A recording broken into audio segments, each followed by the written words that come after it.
नमस्कार सभी को। आज हम क्लास 10th एनसीईआरटी की बुक का अध्ययन करेंगे, जिसमें अध्याय 1 वास्तविक संख्याएं, ठीक है, जिसमें प्रश्नावली 1.1 से शुरुआत कर रहे हैं, जिसमें पहला प्रश्न है, निम्नलिखित संख्याओं को अभाज्य गुणनखंडों के गुणनखंड के रूप में व्यक्त कीजिए। ये संख्याएं नीचे दे रखी हैं, इनको अभाज्य गुणनखंड के रूप में व्यक्त करना है। तो सबसे पहले अपने को ये पता होना चाहिए कि भाई अभाज्य गुणनखंड होते क्या। अभाज्य गुणनखंड को इंग्लिश में प्राइम फैक्टराइजेशन कहते हैं, ठीक है। तो अभाज्य संख्या क्या होती है? वे संख्याएं जो स्वयं, जैसे 2 है या 3 है या 5 है या 7, जो स्वयं का मतलब हो गया खुद 2 या 3 या 5, तो 2 को यदि 2 लेते हैं हमने, तो 2 को 2 से स्वयं या 1 से विभाजित होती है। मतलब 2 2 से भी विभाजित होती है और 1 से भी विभाजित होती है, इसके अलावा किसी भी और संख्या से विभाजित नहीं होती। वो संख्याएं अभाज्य संख्याएं कहलाती हैं। वे संख्याएं जो स्वयं या 1 से विभाजित होती हैं, जैसे 2 3 5 7 11 13 17 19 23, आगे और भी संख्याएं लगातार चलती रहती हैं। इन संख्याओं को आप देखोगे तो स्वयं और 1 के अलावा ये संख्याएं किसी और से विभाजित नहीं होंगी, ठीक है। और अभाज्य संख्या का मतलब पता चल गया। गुणनखंड का मतलब क्या होता है? जो भी संख्या है को गुणा के रूप में तोड़ना। कोई भी संख्या उसको गुणा के रूप में अगर तोड़ा जा सकता है, उसको गुणनखंड बोलते हैं। जैसे 4 है, 6 है, 8 है, 9 है, तो 4 को अभाज्य संख्याओं के रूप में कितना तोड़ा जा सकता है? अभाज्य संख्या 2 है, 2 को 2 से गुणा करेंगे 4 आ गया। 6 को तोड़ेंगे तो 2 गुणा 3 गुणनखंड के रूप में तोड़ दिया इसको। 2 गुणा 3 मतलब 2 तिया 6।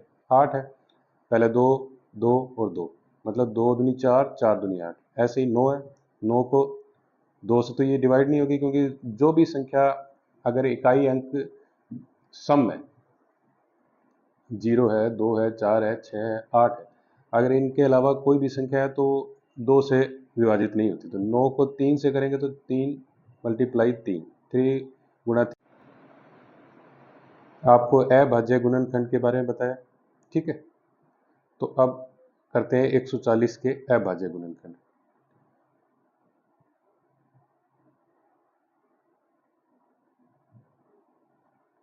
अब इसमें देखना है कि इकाई अंक पर सम संख्या, तो ये 2 से विभाजित हो जाएगी। तो सबसे पहले जो अपने पास अभाज्य संख्याएं 2 3 5 7 11 13 है, तो सबसे पहले 2 है अभाज्य संख्या, तो 2 से इसको विभाजित करेंगे तो 2 सत्ते 14, 0 का 0 आ गया, ठीक है। फिर इकाई अंक पर 2 सम संख्या, तो फिर 2 से 2 तिया 6 और 1 इधर रह जाएगा, तो 2 पंजे 10। अब इसको 2 से तो विभाजित होगी नहीं, 3 से भी होगी नहीं। 3 के बाद आता है 5, तो 5 के पढ़े में 7 बार अगर करेंगे तो 5 सत्ते 35 आता है, ठीक है। फिर ये 7 के पढ़े में आएगा 7 एकम 7, लास्ट में इकाई बचना चाहिए। अब ये अपने पास अभाज्य संख्याएं आएंगी 2 2 5 7। तो क्या 140 के जो के अभाज्य गुणनखंड क्या आ गया अपने पास? 2 गुणा 2 गुणा 5 गुणा 7, या इसको अपने ऐसे भी लिख सकते हैं, 2 2 बार है तो 2 की स्क्वायर गुणा 5 गुणा 7। तो ये हो गया आंसर, ठीक है। ये पहले का आपने निकल दिया 140 का।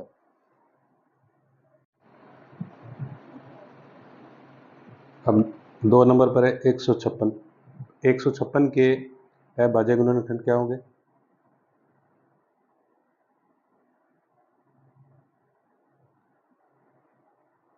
6 है लास्ट में इकाई अंक, तो 2 से 2 सत्ते 14 और 2 अट्ठे 16। फिर 2 से, 2 तिया 6 और 2 नी 18। फिर 3 से करेंगे, 3 एकम 3 और 3 तिया 9। लास्ट संख्या अभाज्य संख्या आ गई, मतलब इसमें एक और खुद स्वयं के अलावा किसी का और का भाग जाएगा नहीं, तो 13 ही लेंगे यहाँ पर, एक आ गया। ठीक है, अब क्या हो गया, 156 के जो अभाज्य गुणनखंड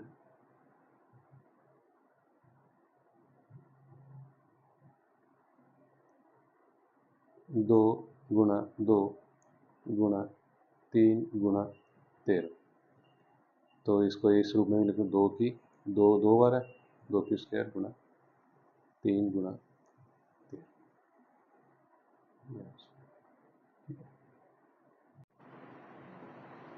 अब 5005 के अभाज्य गुणनखंड, तो 5005 लिखा है, फिर इसके बाद 5 से इसको विभाजित किया, 5 एकम 5, 0 0 1। अब इसको अपने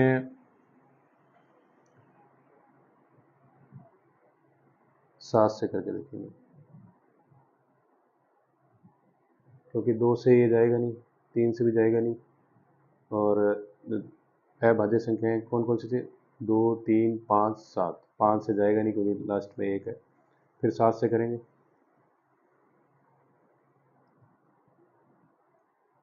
7 एकम 7 और 3 बचे, 7 चौके 28, फिर उसके बाद 2 बचे, 7 दिए 21।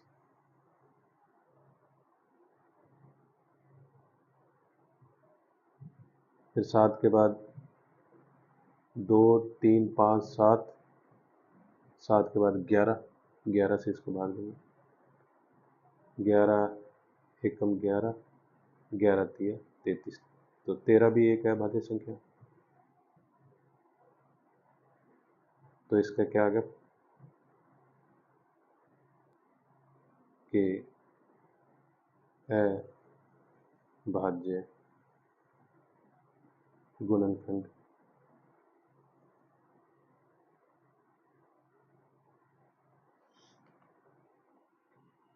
आ गया अपने पास 5 गुणा 7 गुणा 11 गुणा 13।